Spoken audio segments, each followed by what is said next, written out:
Alright, we're having the Spin Fighters Royal Rumble, and the winner gets the WWF Championship. That is a lot of very dangerous potential energy laying there. Hello, how you doing? I started collecting all the missing Spin Fighters I had from the Mighty Morphin Power Rangers set of these. And after buying a couple lots, I just kind of happened to end up with most of the WWF Spin Fighters.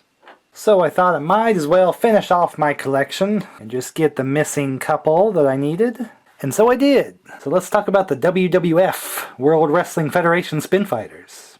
These came out at a really strange time in WWF history, actually. A bit before this, another wrestling company opened up, WCW, World Championship Wrestling. They had a lot of money, so they took a lot of WWF wrestlers. They said, hey, there's more money over here.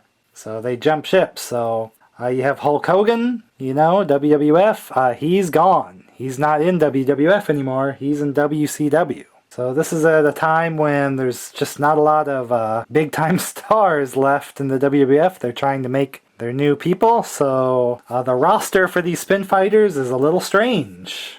So I'd say about at this time, Bret Hart would probably be one of the top stars or even the world champion for a lot of that time. This is, I think these came out in 1994 or so. He would have been a big contender for that.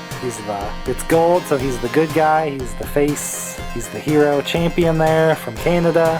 When Hulk Hogan was still there, you know, 80s.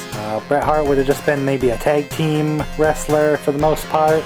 So around this time he's breaking out and becoming world champion. He's kind of the technical wrestler, or just a really classic pro wrestler. He doesn't have any super wild moves, but it's kind of the measuring stick of just being a pro wrestler. The simple but effective. He was the excellence of execution. He just always performed pretty perfectly and always was smart in the ring of how to put together a match. Once they lost their stars, then they kind of fell back on, who's the most talented, and then that did pay off some, because Bret wasn't boring personality or anything, but he wasn't like a crazy character like most of these others are. He was a good champ there, so. Unfortunately, Bret Hart did eventually leave WWF to WCW, so that'll be the story for a lot of these. Strangely enough, a lot of these guys ended up jumping ship anyway, so here's a darker metal, so he's the bad guy, Crush, who was good for a long time. This is another guy that ended up leaving the WWF to WCW and just kind of used his normal name, Brian Adams. He joined the NWO for most of the time, and here in WWF he had the face paint. He was, I think before his gimmick was he was from Hawaii, going to do the head vice Crush, his namesake. Had some feuds. I know he had a match with Macho Man at a WrestleMania, probably around this time. Macho Man is strangely absent from this set, so I'm not sure. Macho Man did jump ship to WCW at some point, but I would have thought by the time these came out, I would have thought he'd still be there, but he's not part of the set, so maybe he did leave. Crush eventually did leave also, so there's another one. We got another gold, so that's a good guy face Lex Luger, who was just a bad guy for a long time, just called the Narcissist. He'd just look at himself in the mirror and flex for extended periods of time. I guess he did eventually kind of change his tights to the US flag, US colors, and was kind of a patriotic face, muscle guy with a super mullet. But once again, Lex Luger went to WCW. A lot of these guys even left, so if they were trying to pick people that were at least loyal to their show, they did not do so well. Ludwig Borga. Right. This is probably the oddest choice. Was their roster that shallow that they put Ludwig Borga on this toy? I don't know. He didn't do a whole lot of note. Can't really name any championships or any particularly famous matches he had. I don't know how long he was even there. Ludwig Borga. Well, that's about all I can talk to him. He's famous for being put on a Spin Fighter toy, I think. Here's Tatanka. He was like a Native American. They really played that up on the shows. He would do all his, try to do some traditional dances and things, and his attire always kind of reflected that, the colors and textures of it. He went undefeated for a long time, but they just kind of fizzled out with him. I don't know what the story was with Tatanka's run. I don't think he ever went to WCW, so he remained loyal even though they didn't really do a whole lot with him. Adam Bomb. Got the dark, he's a bad, there he's pictured with his goggles. He kind of had, he's an atomic dude or something. He'd do the meltdown as his move. So you probably would know him better in WCW as Wrath. So he's another person that left the show, left the WWF, dropped the goofy name and goofy gimmick, just to gain another one most likely. Again, some of these, they're just odd choices because they weren't really that big of characters on the show, but they put them on the toy and it was just a limited set. It's only 12 of these. You can pick 12 wrestlers, 6 good guys, 6 bad guys. You picked Adam Bomb and Ludwig Borga. I don't know why. We got Razor Ramon, who's even more famous for going to WCW and starting the NWO as Scott Hall. So there's another one to that list. One more for the good guy. It's a little strange that we have Razor Ramon here, but there's no 1, 2, 3 Kid or anything like that in this set, because he's in gold here, so this is when he had turned kind of into a good guy just out of sheer popularity. He was always bad for a long time, but sometimes if you're just popular enough, then if the crowd's going to cheer for you, you might as well be a good guy on the show anyway. It's kind of weird to be a good guy when he's modeled after the Scarface movie more than anything. Old Bam Bam Bigelow, who traveled, was on a lot of shows. He always jumped from, ECW, WCW, quick little WWF run. Probably know him from the WWF arcade game. Some of these others, kind of the same time period. Another guy that ended up just going to WCW after this. He did main event at WrestleMania around this time, so I guess he warrants a spin fighter in the set, limited set, but he just fought a football player, Lawrence Taylor. Main evented WrestleMania, so decent career then. So those are the ones I got in lots, so I did have to buy brand new these sets. We've got The Undertaker and Yokozuna, which would be very big main eventers at this time. Undertaker just out of sheer popularity, and Yokozuna champion for a lot of this time period. Here we can see the price tag still on here. That's why people bought these. That's how I always got them as a kid, because it was just something low price to ask for. A little something to collect and play with. It's a little beat up there. And then the other set I was missing, Shawn Michaels and Doink.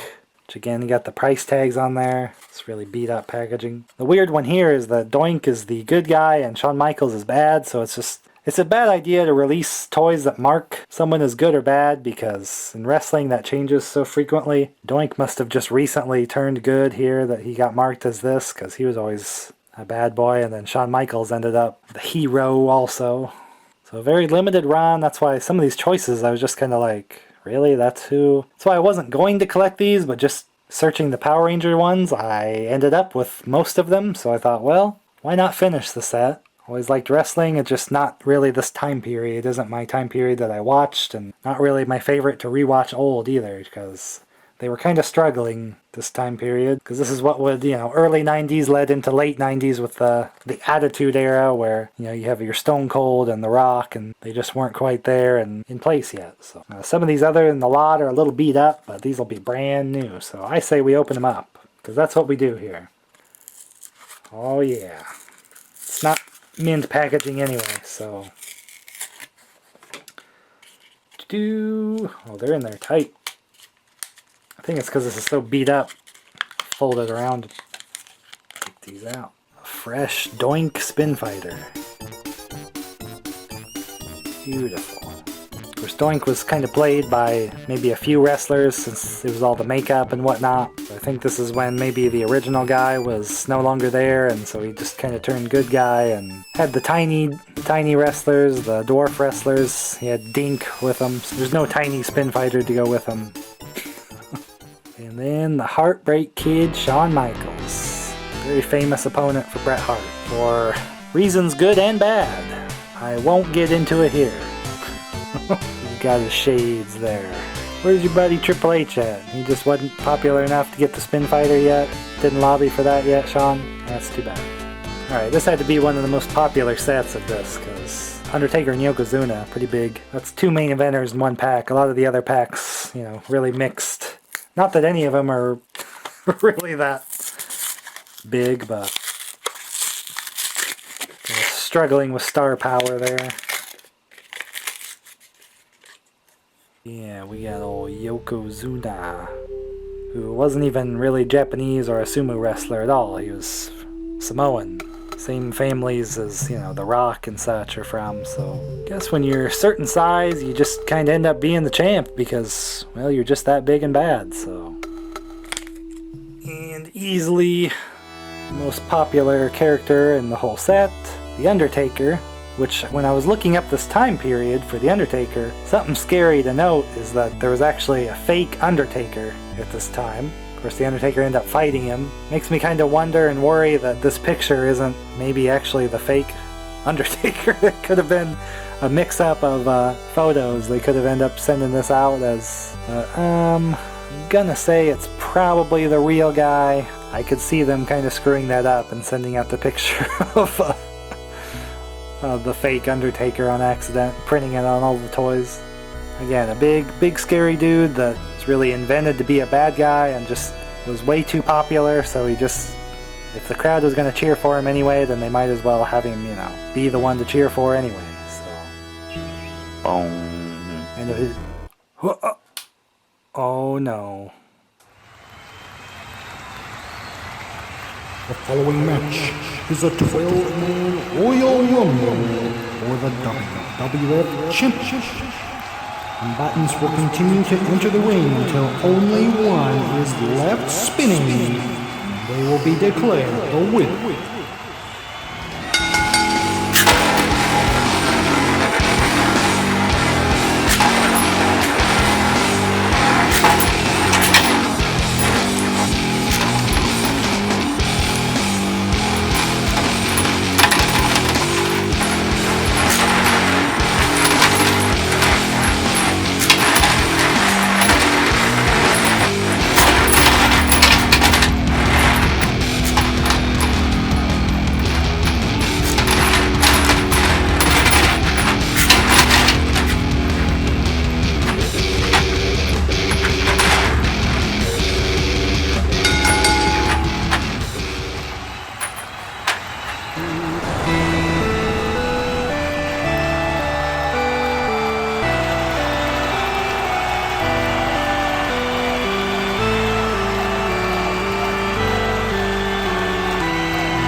Wait a minute.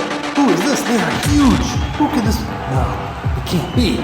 It's Andre the Giant. He's come back. He wants the title. He wants Undertaker. Oh no. The officials are trying to stop me. No, not this way. He's attacking the officials. No, please stop. Somebody, he's too big. No. They're trying to reason with him. Hey, stop. Please. No more of this. No. What? No. Oh.